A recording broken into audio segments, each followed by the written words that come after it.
ওকে যেন পানি চলে এলো। 3টি শিশুর লাশকে ঘিরে আত্মচিৎকার করছে পরিবারের সদস্যরা, কিন্তু মায়ের কোনো খোঁজ নেই। সে নিজেও ঘরে মনের আনন্দে বসে দেখছে সবকিছু। আমি সবটা দেখার পর মেয়েটার বাবাকে সাথে নিয়ে তার ঘরে প্রবেশ করি। সবকিছুই স্বাভাবিক মনে হচ্ছিল, কিন্তু ক্ষণস্থায়ী নীরবতার মাঝে কতটা নির্মমতায় ঘেরা রহস্য লুকিয়ে আছে তা বোঝা দেয়। তাই সরাসরি মেয়েটাকে জিজ্ঞেস করি, কে আছে তোর ভেতরে? আমার কথা শুনে মেয়েটার হাস্যোজ্জ্বল মুখটা যেন মুহূর্তেই মলিন হয়ে যায়। কিছুক্ষণ চুপ করে আমার দিকে এক দৃষ্টিতে তাকিয়ে থেকে হঠাৎ কান্না বিজড়িত এক পুরুষ কণ্ঠে বলে ওঠে, হুজুর, আমি কিচ্ছু করিনি, আমি কিছু করতেও চাইনি, কিন্তু ওরা আমাকে বাধ্য করেছে এটা করতে।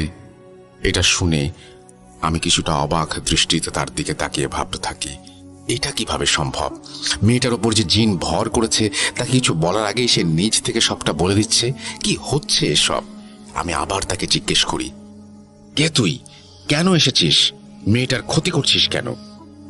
আমার প্রশ্ন শোনা মাত্র ওপার থেকে একের পর এক জবাব আসতে থাকে, আমি কিছু করিনি, আমি আল্লাহর একজন বান্দা, আমি কিচ্ছু করতে চাইনি, কিন্তু ওরা আমার স্ত্রী সন্তানকে বন্দি করে রেখেছে। আমি ওদের কথা না শুনলে ওরা আমার স্ত্রীকে মেরে ফেলবে। এই জিনের কথাগুলো শুনে আমি রীতিমতো অবাক হয়ে যাচ্ছিলাম, কারণ আমি নিজেই বুঝতে পারছিলাম এটা ভালো জিন, কিন্তু এটা সেই মেয়েটার ওপর ভর করেছে। আর কেনই বা তার স্ত্রী সন্তানকে বন্দি করেছে কে, এটা আমি বুঝতে পারছিলাম না। আমি একে একে তার কাছ থেকে সবটা জানতে চাই, কিন্তু মেয়েটা বারবার কার দিকে যেন তাকাচ্ছিল আর পুরুষ কণ্ঠে বলছিল, আপনাকে বললে ওরা আমার স্ত্রীকে মেরে ফেলবে।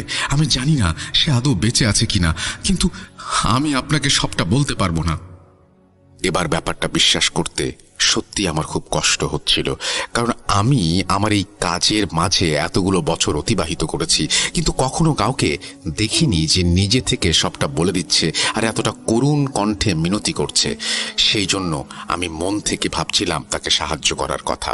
তাই বারবার তার কাছ থেকে সবটা জানতে চাইলে একটা সময় সে আমাদের কাছে পুরো বিষয়টা খুলে বলে। সে বলে তার স্ত্রী এবং সন্তানকে একটা তান্ত্রিক বন্দি করে রেখেছে এবং তাকে মৃত্যু ভয় দেখিয়ে এই মেয়েটির ক্ষতি করতে বাধ্য করছে। আমি সবটা শুনে সেই জিনকে আল্লাহর ভয় দেখাই এবং একটা সময় তাকে আশ্বাস দেওয়ার চেষ্টা করি, এই বলেছে আমি দুজনকেই সমানভাবে সাহায্য করব, এই শর্তে সেই মেয়েটাকে সে ছেড়ে যাবে কিনা। কিন্তু আমার এই শর্তের জবাবে সে যা বলে তা ছিল শরীর শিউরে ওঠার মতো।